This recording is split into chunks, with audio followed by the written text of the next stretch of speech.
نہیں ضرور. بسم اللہ الرحمن الرحیم. رب اعنی علی ذکرک و شکرک و حسن عبادتک. رب اشرح لی صدری ویسر لی امری واحلل عقدۃ من لسانی یفقهوا قولی. سبحانك لا علم لنا إلا ما علمتنا إنك أنت العليم الحكيم. الحمد لله وكفى وسلام على عباده الذين اصطفى.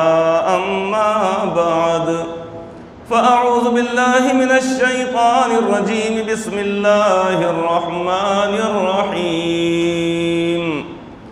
يا أيها النبي إنا أرسلناك شاهدا ومبشرا ونذيرا وداعيا إلى الله بإذنه وسراجا منيرا. صدق الله العظيم. وقال النبي صلى الله تعالى عليه وآله وسلم الامانۃ عز او کما قال علیہ الصلاۃ والسلام. بزرگان محترم اور معزز حاضرین کرام، اللہ رب العزت نے ہم کو بحیثیت انسان بہت سارے احکامات ہمارے لیے اتارے ہیں. توریت، انجیل، زبور اور آسمانی کتابیں اور حضرات انبیاء کرام علیہم الصلاۃ والسلام کی تشریف آوری خالص اور خالص صرف انسانوں ہی کے لیے ہوئی ہے، دیگر مخلوقات کے لیے نہیں ہوئی. اوپر آواز پہنچ گئی نا؟ ہاں نہیں، گزشتہ آواز نہیں آ رہی تھی. ہاں چل ٹھیک. تو ان انبیاء کرام علیہم السلام کی تشریف آوری صرف انسانوں کے لیے ہوئی ہے، اس لیے کہ اللہ تبارک و تعالیٰ نے دوسری مخلوقات کو صرف اس لیے پیدا فرمایا کہ ان کی نسلوں میں اضافہ ہوتا رہے اور اللہ رب العزت کے جو بندے ہیں ان کو اس کا نفع دودھ کی شکل میں ہو یا گوشت کی شکل میں ہو یا چمڑے کی شکل میں ہو یا ہڈیوں کی شکل میں ہو یا جتنے بھی اعضاء جو کارآمد ہوتے ہیں ان تمام کی شکل میں، یا بوجھ ان کا ادھر سے ادھر لانے لے جانے کے لیے وہ استعمال ہو، اس کے لیے اللہ رب العزت نے ان کو دنیا میں پیدا فرمایا. قیامت کے روز اللہ تبارک و تعالیٰ ان تمام جانوروں کو، چرندوں کو، پرندوں کو، درندوں کو، حیوانات کو، حشرات الارض کو، سب کو وہاں پر اٹھائیں گے ضرور، تاکہ اللہ رب العزت کی قدرت کا مظاہرہ ہو. جتنی چیونٹیاں دنیا میں آئی ہیں وہ ساری چیونٹیاں میدان حشر میں لائی جائیں گی. اللہ رب العزت وہ قدرت والے ہیں. جتنی چڑیاں، جتنے پرندے، جتنی مچھلیاں اور جتنے شیر، چیتے، بھیڑیے، بکریاں، بھینس، گائے، غز جتنے بھی جانور دنیا میں اللہ رب العزت نے جب سے پیدا فرمائے اس وقت سے لے کر آج تک اور آج سے لے کر قیامت تک جتنے آئیں گے ان تمام کو اللہ تبارک و تعالیٰ میدان حشر میں پیدا فرمائیں گے. ان کو دوبارہ زندہ کریں گے اللہ تعالیٰ، جمع کریں گے اللہ تعالیٰ، تاکہ وہاں پر جو جانور طاقتور تھا اس نے کمزور کو مارا تو کمزور سے کہا جائے گا کہ تو اپنا بدلہ لے لے. اس جانور کو وہ طاقت اور قوت دی جائے گی، اللہ تعالیٰ کا حکم ہوگا، یہ جانور کھڑا ہوا رہے گا، اس کے بعد وہ کمزور جانور اپنا بدلہ لے لے گا. ایسے ہی تمام جانوروں کے، چرندوں، پرندوں، درندوں، سارے حیوانات کے بیچ میں اللہ تعالیٰ یہ انصاف وہاں پر فرمائیں گے. اب یہ ہو جانے کے بعد ان سب کو مٹی بنا دیا جائے گا. جس کو مارا گیا تھا دنیا میں اس کو بھی، جس نے مارا تھا اس نے بھی. قیامت کے روز وہاں پر بدلہ دلوا دیا جائے گا. اب ان سب کو مٹی بنا دیا جائے گا. یہ جو مٹی جب ان کو بنا دیا جائے گا، اس منظر کو دیکھ کر کفار، مشرکین جن کے لیے اب جہنم طے شدہ ہے، وہاں تمنا کریں گے کاش کہ ہم کو بھی اتنا ہی آسانی سے ہمارا معاملہ ہو جاتا، اور اس کے بعد ہم کو مٹی بنا دیا جاتا اور ہم دوزخ کی آگ میں ہمیشہ ہمیشہ کے لیے جلنے سے ہم بچ جاتے۔ سورہ نبا 30ویں پارے کے دوسرے رکوع کی آخری آیت کریمہ ہے، وَيَقُولُ الْكَافِرُ يَا لَيْتَنِي كُنتُ تُرَابًا، اور کافر یہ کہیں گے اس منظر کو دیکھ کر، ان جانوروں کے اس امتحان کو دیکھ کر، کتنا آسان معاملہ ہوا کہ اس کو سینگ دے دی گئی، اس نے 2-4 مارا، اگر 1 مار کھایا تو 1 مارے گا، 2 مارا تو 2، 10 مارا 10، لیکن بہرحال وہ جتنا بدلہ لینا چاہیے تھا لے لے گا۔ اب اس کے بعد دونوں کو مٹی بنا دیا جائے گا، نہ ان کو کوئی سانپ کاٹے گا، نہ بچھو کاٹے گا، نہ دوزخ میں عذاب میں جلنا پڑے گا، نہ اسی طریقے سے وہاں پر سڑا ہوا بدبودار پیپ اور خون جو ہوگا دوزخیوں کا جو جمع ہوگا اس کو پینا پڑے گا، نہ کانٹے دار درختوں کو کھانا ہوگا، نہ وہ دہکتی ہوئی آگ ہوگی، اور نہ فرشتوں کے ذریعے سے وہ پٹائی ہوگی۔ اب یہ ساری چیزوں سے یہ بچ جا رہے ہیں، تو کامیاب کون؟ وہی جانور، وہی چرندے پرندے کہ جن کا تھوڑا سا بس حساب لے لیا گیا بس، اور کس نے کسی کو مارا نہیں، ان کو بھی مٹی بنا دیا جائے گا۔ تو ان جانوروں کی، چرندوں پرندوں درندوں حیوانات کی زندگی بس دنیا میں اس مقصد سے ہے کہ انسانیت کو فائدہ پہنچایا جائے، لوگوں کو فائدہ پہنچایا جائے۔ اب ہم یہ دیکھتے ہیں کہ گائیں، بھینسیں، بکریاں اللہ رب العزت نے جو پیدا فرمائے ہیں، ان کے تھنوں میں تازہ تازہ فرحت بخش اور صحت بخش دودھ جو ہوتا ہے وہ انسانوں کے غذا کے طور پہ کام آتا ہے۔ بیمار ہے تو دودھ پلا رہے ہیں، چھوٹا بچہ ہے اس کو دودھ پلا رہے ہیں۔ اسی طریقے پہلوان لوگ ورزش کر کے آ گئے، اس کے بعد دودھ پی رہے ہیں۔ کوئی کہتا میں چائے نہیں پیتا ہوں، مجھے چائے کا پرہیز ہے، لہٰذا اس کے لیے دودھ منگایا جا رہا ہے۔ اب یہ ساری ضرورتیں اللہ تبارک و تعالیٰ اپنے فضل و کرم سے اللہ تعالیٰ کے خزانے سے آ رہی ہیں، ورنہ دیکھا اگر جائے تو ایک بھینس کے اندر کتنا دودھ نکلتا ہوگا؟ 2، 4، 5، 7 لیٹر دودھ نکلتا ہے، لیکن ہوتا یہ ہے کہ پورے شہر کو ان جانوروں کا دودھ بس ہو جا رہا ہے۔ یہ اللہ رب العزت کے خزانے سے یہ چیز آ رہی ہے، جبکہ جانور جا کر وہاں پر کیا کھاتا ہے؟ چارہ کھاتا ہے، پانی پیتا ہے، یہ اسی طریقے کڑبی کھاتا ہے اور گھاس کھاتا ہے، وہ ساری چیزیں کھاتا ہے، لیکن اللہ تعالیٰ فرماتے ہیں نسقیکم مما فی بطونہا من بین فرث ودم لبنا خالصا سائغا للشاربین، ہم تم کو پلاتے ہیں۔ کون فرما رہے ہیں؟ اللہ تعالیٰ فرما رہے ہیں ہم تم کو پلاتے ہیں۔ نسقیکم مما فی بطونہا، جانوروں کے پیٹ میں سے نکلتا ہے، من بین فرث ودم، یعنی گوبر اور پیش، یعنی فرمایا گیا ہے کہ خون، ان دونوں کے درمیان سے یہ چیز نکلتی ہے، یعنی وہیں پر گوبر کے بھی یعنی اس طریقے انتظامات جو ان کے آتے وغیرہ ہے، اور اسی کے قریب وہاں پر ہے تو خون کی بھی نالیاں ہیں۔ اب یہاں سے اللہ رب العزت لبنا خالصا سائغا للشاربین، ایسا خالص دودھ جو پینے والوں کے لیے تازگی کو پیدا کرے، قوت کا ذریعہ ہو، طاقت کا ذریعہ ہو، ان کے لیے فرحت کا ذریعہ ہو، ان کے لیے انبساط کا ذریعہ ہو۔ کبھی ہم نے سوچا ہے کہ یہ دودھ ہمیں جو مل رہا ہے وہ اللہ رب العزت کے خزانے سے، اللہ کے حکم سے مل رہا ہے؟ غٹا غٹ پتہ نہیں کس نے کتنے لیٹر دودھ ابھی تک پی لیا، میں نے پتہ نہیں کتنا دودھ پی لیا، آپ نے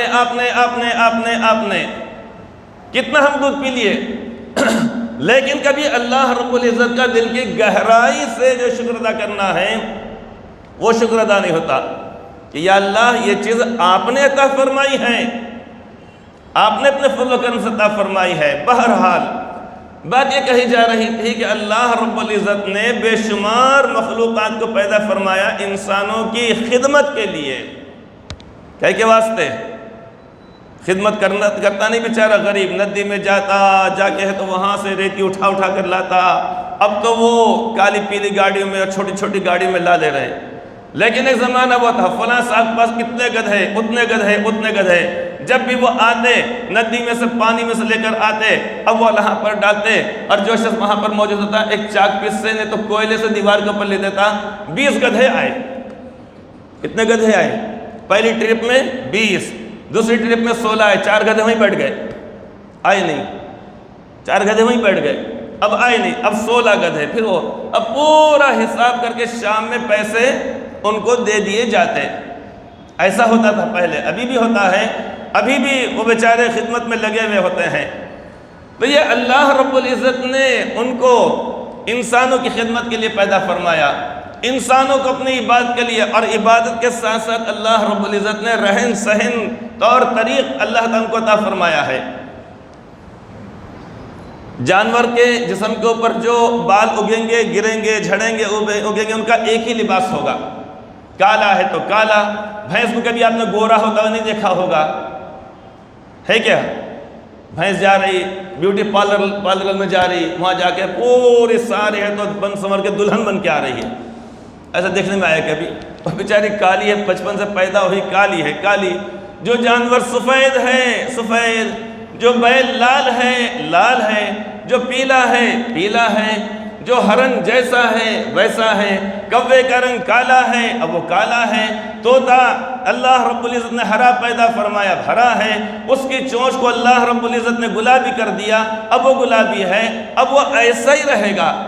لیکن ہم لوگ، آپ لوگ، پوری دنیا کے لوگ رنگ برنگ کے کپڑے استعمال کرتے ہیں، کبھی نیلا، کبھی پیلا، کبھی سفید، کبھی لال، کبھی گلابی، الگ الگ قسم کا لباس استعمال کرتے ہیں۔ تو یہ کیا ہے؟ اللہ رب العزت نے ہماری ساری چیزوں کو پیدا فرمایا ہے۔ هو الذی خلق لکم ما فی الارض جمیعا، کیا پیاری بات اللہ رب العزت نے بیان فرمائی ہے۔ وہی ہے اللہ جس نے تمہارے لیے پیدا کیا زمین میں جو کچھ ہے سارا کا سارا۔ اب یہ ممبر کو بنایا گیا کیا کے لیے؟ خطبہ دینے کے لیے بنایا گیا۔ یہ پلر کو کھڑا کیا گیا کیا کے واسطے؟ یعنی چھت کو لے کر ٹھہر جاؤ۔ پنکھے کو بنایا گیا کہ میرے بندوں کو یہاں پر گرمی ہوگی اس وقت ٹھنڈک لے لو۔ جھومر کو بنایا گیا ہے تاکہ اپنے آنکھوں کو تھوڑا سکون مل جائے۔ ہر چیز کو اللہ رب العزت نے اپنے بندوں کے لیے پیدا فرمایا، بندوں کو اپنی عبادت اور بندگی کے لیے، ان کو رہن سہن کا طریقہ دیا گیا۔ ان سے یہ بھی کہا گیا تم اپنے آپ کو جانوروں میں شامل مت کرو، تمہارا اپنا معاملہ ایک الگ ہے، تمہاری اپنی پہچان الگ ہے، تمہاری اپنی شناخت الگ ہے، تم کو ایک عظیم مقصد کے لیے پیدا کیا گیا ہے۔ عبادت کے ساتھ ساتھ آپس میں عدل و انصاف، رحم دلی، خوش دلی، اپنے بھائی کو دیکھ کر مسکرانا، اور اسی طریقے سے ضرورت مند ہو تو اس کی ضرورت کو پورا کرنا، اسی طریقے پریشان حال ہو تو پریشانی کو اس کے دور کرنا، اگر وہ بھوکا ہے تو اس کو کھانا کھلانا، پیاسا ہے تو پانی پلانا، اگر اس کے پاس لباس نہیں ہے تو لباس اس کو اپنی طاقت کے مطابق دینا، اسی طریقے سے اس کے ساتھ ہمدردی اور سلوک کرنا، غلطی اس سے اگر ہو جائے اس کو معاف کرنا، درگزر کرنا۔ اب یہ سارے اوصاف، ساری چیزیں انسانوں کو دی گئی ہیں، اس طریقے سے ہم کو زندگی گزارنا ہے۔ پھر کھانے پینے کے اندر جانوروں میں اور انسانوں کے اندر امتیاز ہے۔ جانور اب راستے سے جا رہا ہے، موز کا چھلکا دکھائی دیا وہ کھا لیا، کہیں پر دیکھا اس نے گاڑے پر ٹماٹے رکھے ہوئے وہاں پہ منہ مار دیا اس نے، کہیں بھسار لائن میں گیا وہاں پر دیکھا ٹوکرے میں اناج رکھا ہوا وہاں پہ جا کے منہ مار دیا، ادھر کھا لیا اس نے ٹماٹے اور دوسری تر و تازہ چیزیں کھا لیا، ادھر کھا لیا سوکھا خشک میوہ کھا لیا، جواری، گیہوں، فلاں فلاں فلاں فلاں۔ مگر یہ بھی چیز اچھی نہیں ہے۔ اگر ہم کو بکریاں پالنے کا شوق اگر ہے تو بکری کو اپنے گھر میں باندھ رکھ کر وہاں پر چارہ ڈالنا، یا ایک رکھوالے کو رکھ کر چارہ کھلانے کے لیے جنگل بھیجنا چاہیے۔ لوگ جو پالتے ہیں چھوڑ دیتے ہیں، جاؤ جا کے کھا کے آ جاؤ، وہ یہاں منہ مار رہے وہاں منہ مار رہے، کھا رہے پاؤ کلو گرا رہے 1.5 پاؤ، جا کے آگے بکری یوں منہ مارتی، اور دیکھیں بعض دیکھیں اس کے منہ کے جبڑوں یوں نکالے، دیکھیں گے نا منہ میں کتنا آیا دیکھیں گے، اور نیچے گرا کتنے میں، تو یہ مقدار زیادہ ملے گی ہم کو۔ اب کون چنتے بیٹھے گا اس کو؟ تو اس لیے جو لوگ بکریاں پالتے ہیں، جانور پالتے ہیں، انہوں نے پال کر خالی چھوڑ نہیں دینا چاہیے۔ تو خیر بات یہ کہی جا رہی تھی کہ ان کے لیے تو کوئی قید، کوئی پابندی، کوئی حساب کتاب آخرت میں نہیں ہے، لیکن انسانوں کے لیے، اور انسانوں میں اہل ایمان کے لیے کہ جنہوں نے پڑھا لا الہ الا اللہ محمد الرسول اللہ، اب پابندی عائد ہو گئی۔ لڑکی نے یہ کہہ دیا جب اس سے کہا جائے کہ تم کو فلاں ابن فلاں کے نکاح میں اتنے روپے کے عوض نکاح میں دیا جاتا ہے، اس نے کہہ دی ہاں میں نے قبول کیا، لڑکے نے بھی کہہ دیا، اب اس کے بعد پابندی عائد ہوں گی۔ اس سے پہلے پابندی تھی کہ اس بچی کے اوپر، اس لیے کہ جب شادی اس کی ہوئی نہیں، نکاح جب نہیں ہوا، اس کا کوئی شوہر نہیں تھا، کس کی کرے وہ؟ ہاں ماں باپ کی کرے گی ضرور، وہ کرے گی، لیکن شادی ہو جانے کے بعد اب اطاعت فرما برداری لازمی اور ضروری ہو جاتی ہے۔ تو جس نے کلمہ طیبہ پڑھ لیا لا الہ الا اللہ، اللہ کے سوا کوئی معبود نہیں، محمد الرسول اللہ، حضرت محمد صلی اللہ علیہ وسلم اللہ تعالیٰ کے رسول ہیں، اب اس کے لیے ضروری ہے نماز کا وقت ہوگا، حی علی الصلاۃ حی علی الفلاح، جب یہ آواز لگائی جائے گی چلو مسجد کی طرف آ جانا چاہیے۔ اب قد قامت الصلاۃ جب کہا جائے گا، اب سارے ذکر و اذکار کو، تلاوت کلام پاک کو چھوڑ کر اللہ اکبر یہ کرنا پڑے گا۔ عید کا چاند دکھائی دے دیا، اب رات میں سحری میں جلدی سے فوری طور پہ میتھی کی بھاجی شکرن کا اہتمام کرنا پڑے گا مطلب لازمی نہیں ہے، یہ چیزیں ہماری رغبت کی چیزیں ہیں سب لوگوں کی، اس لیے بتلا رہا ہوں چونکہ کل روزہ رکھنا ہے اور افطار کا موقع ہو گیا، عصر کے بعد بھاگنا پڑے گا، گلگلے لانے کے، یہ لانے کے، وہ لانے کے، سموسے لانے کے اور وہ لانے کا، یہ لانے کا، وہ لانے کا، دہی بڑے لانے کے، دہی چھوٹے لانے کے، اب اس کا ساتھ بھاگ رہا ہے۔ اب جب حج کا مہینہ آ جائے گا، حج کرنا پڑے گا۔ اب یہ ساری چیزوں کا مکلف اور پابند ایمان والا ہے، ایمان والے کو حکم دیا گیا دیکھو تمہارے کھانے پینے میں حلال اور جائز چیزیں آنی چاہیے، ناپ تول میں کمی کر کے نہیں ہونا، اچھا مال بتا کر غلط مال دینا یہ نہیں ہونا چاہیے، بہنوں کا حصہ دبا دیا جائے یہ حرام ہے، ناجائز ہے، یتیموں کا مال کھایا جائے گا تو آخرت میں جہنم ہے۔ ان الذین یأکلون اموال الیتامی ظلما، اللہ تعالیٰ فرماتے ہیں کہ جو لوگ یتیموں کا مال ناحق کھا جاتے ہیں، یأکلون فی بطونہم نارا، وہ در حقیقت اپنے پیٹ میں دوزخ کے انگارے بھر رہے ہیں، یعنی آخرت میں ان کو اس کے بدلے میں دوزخ کے انگارے کھانا پڑیں گے۔ گرم گرم چائے آدمی پی لے اگر تو آدمی کی زبان کو اور تارک کو چھالے آ جاتے ہیں، صرف چائے پی لے جس سے کہ رغبت ہوتی ہے انسان کو۔ میٹھا پکا، فنکشن ہال میں گئے، کھانا پکا رہے کوئی صاحب، ارے بھائی بتاؤ صحیح کیسا پکا، دیکھیں بھائی شاہی ٹکڑا کیسا بنا، اس نے نکال کے دے دیا، ہم پتہ چلا گرم گرم دیا، کھا لیے، منہ کے اوپر ڈال دیے شاہی ٹکڑا۔ کیا مزہ آ رہا ہوں گا سننے میں بھی؟ تو سمجھے نہیں، کوئی دعوت والا آج تو ہے نہیں، چلیے تو وہ کھائے، گرم گرم کھا لیے، اب اس کے بعد تو چھالا آ گیا زبان کے اوپر، جس سے کہ رغبت ہے، جس کے اندر کیا بریڈ ہے، دودھ ہے، شکر ہے، مغزیات ہے، ساری بہترین لذیذ چیزیں کھانے کی، مگر وہ کھا کر بھی چھالا آ رہا ہے۔ تو دوزخ کے انگارے جو ہوں گے اور جو ناقابل تصور ہوں گے، جب اس کو کھانا پڑے گا اس وقت کیا کیفیت ہوگی؟ اللہ تعالی ہم سب کی ساری امت کی حفاظت فرمائے، آمین۔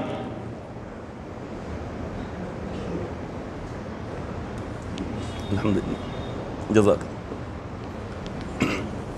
تو حکم یہ دیا گیا ہے کہ حلال اور جائز روزی کو کھایا جائے، حرام روزی، ناجائز روزی، سود کے ذریعے، لپا ڈپی، اس کی ٹوپی اس کے سر، ادھر کی انگلی کا تھوک ادھر کرتے نا لوگ، ادھر کا ادھر، ادھر کا ادھر، ادھر کا ادھر، ادھر کا ادھر، بس پھرا دیے بس، یہ چیزیں نہیں ہونی چاہیے۔ حکم یہ ہے کہ حلال روزی کھاؤ، حلال روزی کھائیں گے تو جی چاہے گا چلو نماز پڑھیں گے، نماز کے بعد طبیعت چاہے گی سنت پڑھیں گے، سنت پڑھنے کے بعد جی چاہے گا نفل پڑھیں گے، نفل کے بعد جی چاہے گا چلو تلاوت کلام پاک کر لیں گے۔ یہ کب ہوگا؟ جب پیٹ میں حلال روزی جائے گی۔ اگر حرام جائے گی تو پھر نماز بھی پڑھنا جان پہ آئے گا، روزوں کو انسان بوجھ سمجھے گا، زکوٰۃ کو انسان ٹیکس سمجھے گا۔ کیوں؟ اس لیے کہ حرام روزی پیٹ میں جا رہی ہے۔ اس لیے احکامات یہ ہے کہ حلال روزی ہونا چاہیے، محنت کرو۔ حدیث پاک میں فرمایا گیا طلب کسب الحلال فریضۃ بعد الفریضۃ، حلال روزی کا کمانا فریضے کے بعد ایک فریضہ ہے۔ کیا مطلب؟ نماز، روزہ، زکوٰۃ، حج جیسے یہ فرائض ہیں، اب اس کے بعد حلال روزی کماؤ۔ پلنگ توڑ بن کے پلنگ کے اوپر مت بیٹھ جاؤ، نکلو باہر، نکلو، محنت کرو، حلال روزی کماؤ۔ جو صلاحیت اللہ رب العزت نے دی ہے اس کو استعمال کرو۔